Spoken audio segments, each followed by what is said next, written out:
Selamat siang semuanya. Siang, Cik. Siang. Iya, terima kasih. Jadi salam Merdeka Literasi. Di kali ini kita akan masih sambung dengan materi yang sebelumnya. Kami sudah mempresentasikan, sudah memberikan semua materi ke mahasiswa.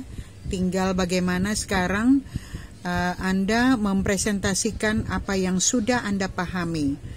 Nah, kali ini teman kita Vino dari Prodi Sistem Informasi akan mempresentasikan materi tentang kutipan dan catatan kaki pada modul 7. Vino, disilakan, Nak. Ya, Encik. Terima kasih atas kesempatan yang diberikan. Saya Vino Noviko Yosua Ismail akan mempresentasikan dari modul 7 tentang kutipan dan catatan kaki. Kita mulai dari pengantar. Catatan kaki bukan semata-mata dimaksudkan menunjuk sumber tempat terdapatnya sebuah kutipan, tetapi dapat juga dipakai untuk memberi keterangan-keterangan lainnya pada teks. Oleh sebab itu, catatan kaki dan bagian dari teks yang akan diberi penjelasan itu terdapat suatu hubungan yang sangat erat. Dalam perkembangan penulisan saat ini, ada penulis yang tidak menggunakan lagi catatan kaki, melainkan memberi keterangan-keterangan tambahan pada setiap akhir bab. Bila keterangan semacam itu ditempatkan pada akhir bab atau akhir karangan, maka catatan atau keterangan semacam itu disebut saja keterangan. B. Kutipan.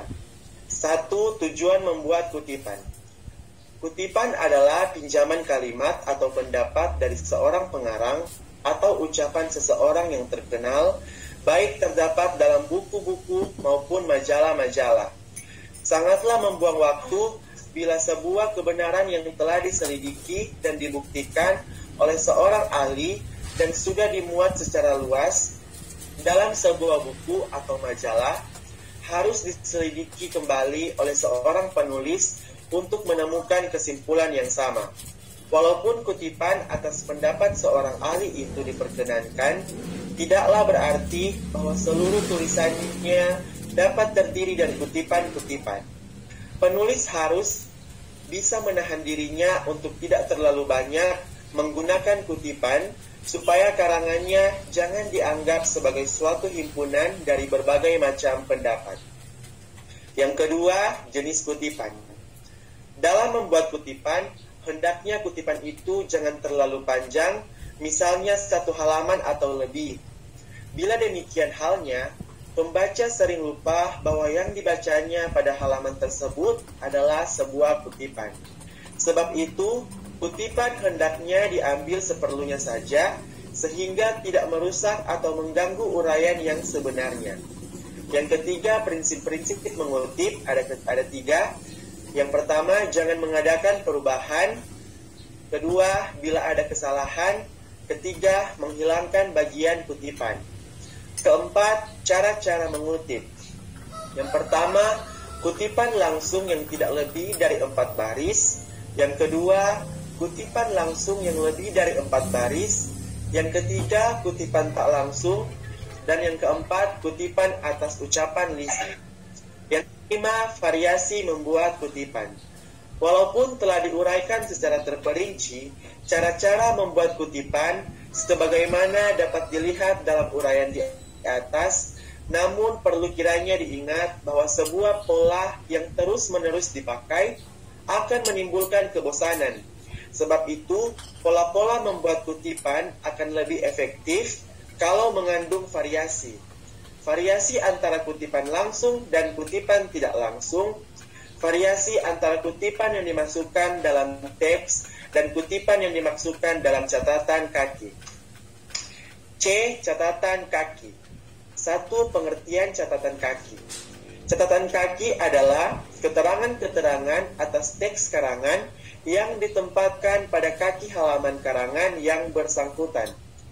Hubungan antara catatan kaki dan teks Yang dijelaskan itu biasanya dinyatakan dengan nomor-nomor penunjukan yang sama, baik yang terdapat dalam teks maupun yang terdapat dalam catatan kaki itu sendiri.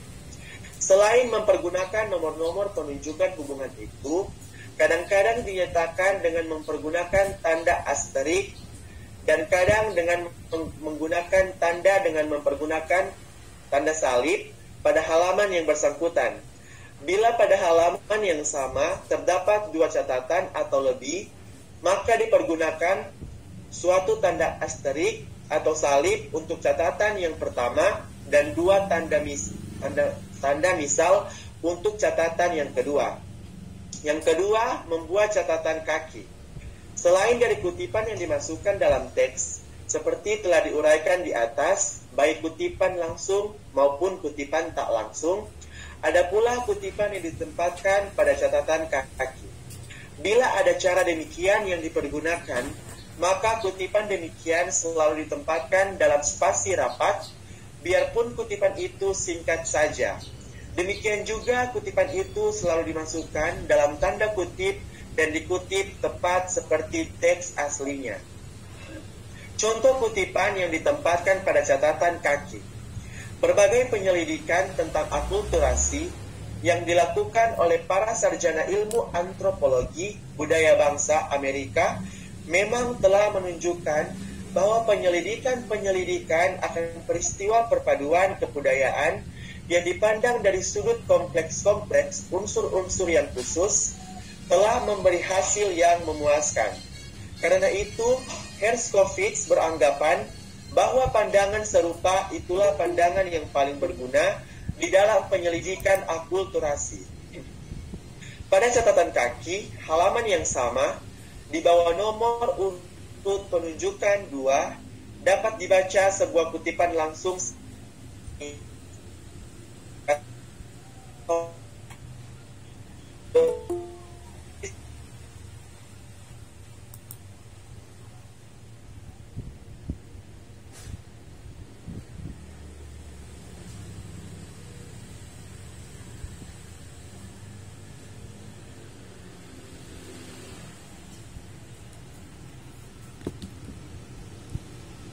sebagaimana tampak dari contoh di atas. Kutipan itu dibuat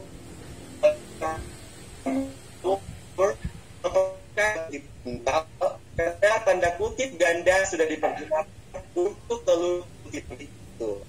Bentuk memperhatikan bagaimana bagian tinggal dari teks asli diganti dengan 3 titik berspasi.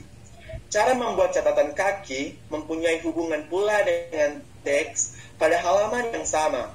Maka dalam 2 contoh pertama disertakan pula bagian dari teks yang menunjuk kepada catatan kaki, sehingga dapat dinilai sekaligus cara menempatkan nomor penunjukan yang terdapat dalam teks, garis pemisah antara teks dan catatan kaki, serta cara membuat catatan kaki itu sendiri, titik-titik berspasi yang mendahului dan mengikuti contoh teks, berarti ada lebih dari 1 alinea yang dihilangkan sebelum dan sesudah teks yang dikutip tersebut. A. Referensi pada buku dengan seorang pengarang. Kekerabatan umat manusia di seluruh dunia menyebabkan bahwa dalam menganalisa suatu sistem kekerabatan di dalam suatu masyarakat itu, mereka memandang akan istilah-istilah itu sebagai proses-proses hubungan kemasyarakatan. 12 demikian sistem-sistem kekerabatan itu. Greibner, Ethnology in die Kultur der Gegenwart, Leipzig, 1924, halaman 544. Perhatikan yang pertama, nama pengarang ditulis lengkap tidak baik karena referensi yang pertama kali. Yang kedua, antara nama pengarang dan judul buku dipergunakan tanda koma. Pada bibliografi dipergunakan titik. Antara judul buku dan data publikasi tidak ada titik atau koma.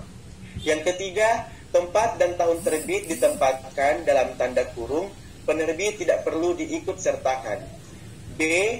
Referensi pada buku dengan 2 atau 3 pengarang. Dan menganalisa riwayat-riwayat hidup dari beberapa individu yang dipilih dari antara semua penduduk desa Atimelang di Alor itu, dan dengan metode-metode penguji isi jiwa atau projective test method.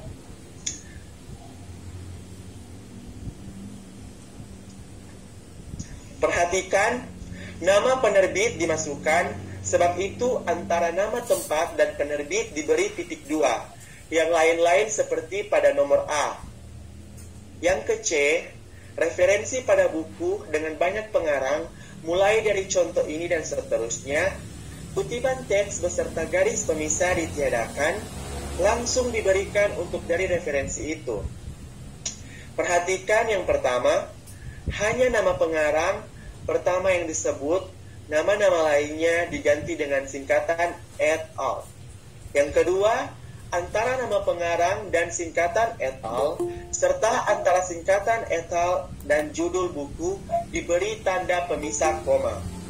Yang kedua, kalau edisi berikutnya mengalami perubahan 8H, Aggression and Introduction to Descriptive Linguistics, Ref Ed New York 1961, halaman 56. Perhatikan, yang pertama, keterangan tentang ulang, cetak atau edisi yang diperbaharui, diletakkan dalam kurung sebelum tempat terbit. Yang kedua, antara tempat terbit dan keterangan tentang ulang, cetak atau edisi yang diperbaharui, diberi tanda pemisah berupa titik koma. E, buku yang terdiri dari 2 jilid atau lebih. F, sebuah edisi dari karya seorang pengarang atau lebih. G, sebuah terjemahan. H, artikel dalam sebuah analog. I, artikel dalam ensiklopedi. J, referensi pada artikel majalah. K, referensi pada artikel harian. L, tesis dan disertasi yang belum diterbitkan. M, referensi pada 2 sumber atau lebih. N, referensi dari sumber kedua. O, catatan penjelas. Dan P, referensi dan catatan penjelas.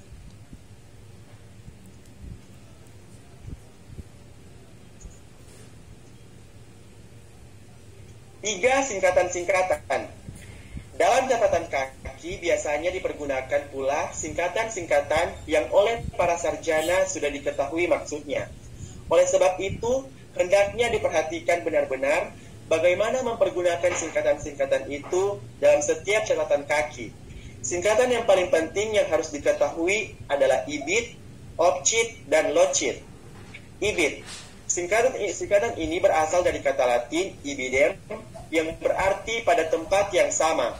Singkatan ini dipergunakan bila catatan kaki yang berikut menunjuk kepada karya atau artikel yang telah disebut dalam catatan nomor sebelumnya. Yang kedua, OBCIT. Singkatan ini berasal dari kata Latin opere citato yang berarti pada karya yang telah dikutip. Singkatan ini dipergunakan bila catatan itu menunjuk kembali pada sumber yang telah disebut lebih dahulu, tetapi diselingi oleh sumber lain.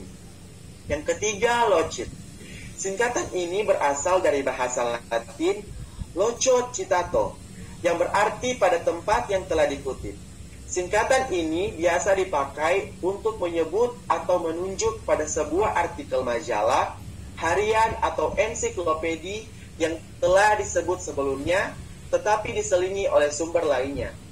Di samping singkatan-singkatan di atas, ada pula beberapa singkatan lainnya yang perlu diketahui karena biasa dipergunakan dalam naskah-naskah atau buku-buku, baik dalam catatan kaki maupun dalam teksnya. Yang pertama, supra. Di atas sudah terdapat lebih dulu pada teks yang sama. Dan infra di bawah.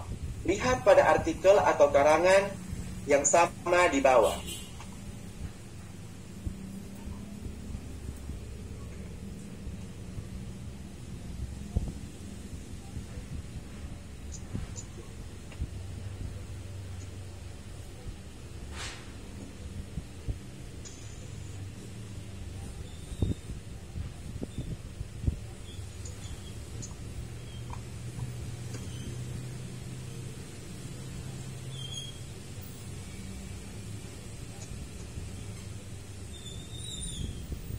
Ya, demikian hasil presentasi saya. Terima kasih atas perhatian dari teman-teman saudara dan juga Enci yang sudah memperhatikan hasil presentasi saya. Salam Merdeka Literasi. Ya, salam Merdeka Literasi, Vino. Terima kasih ya.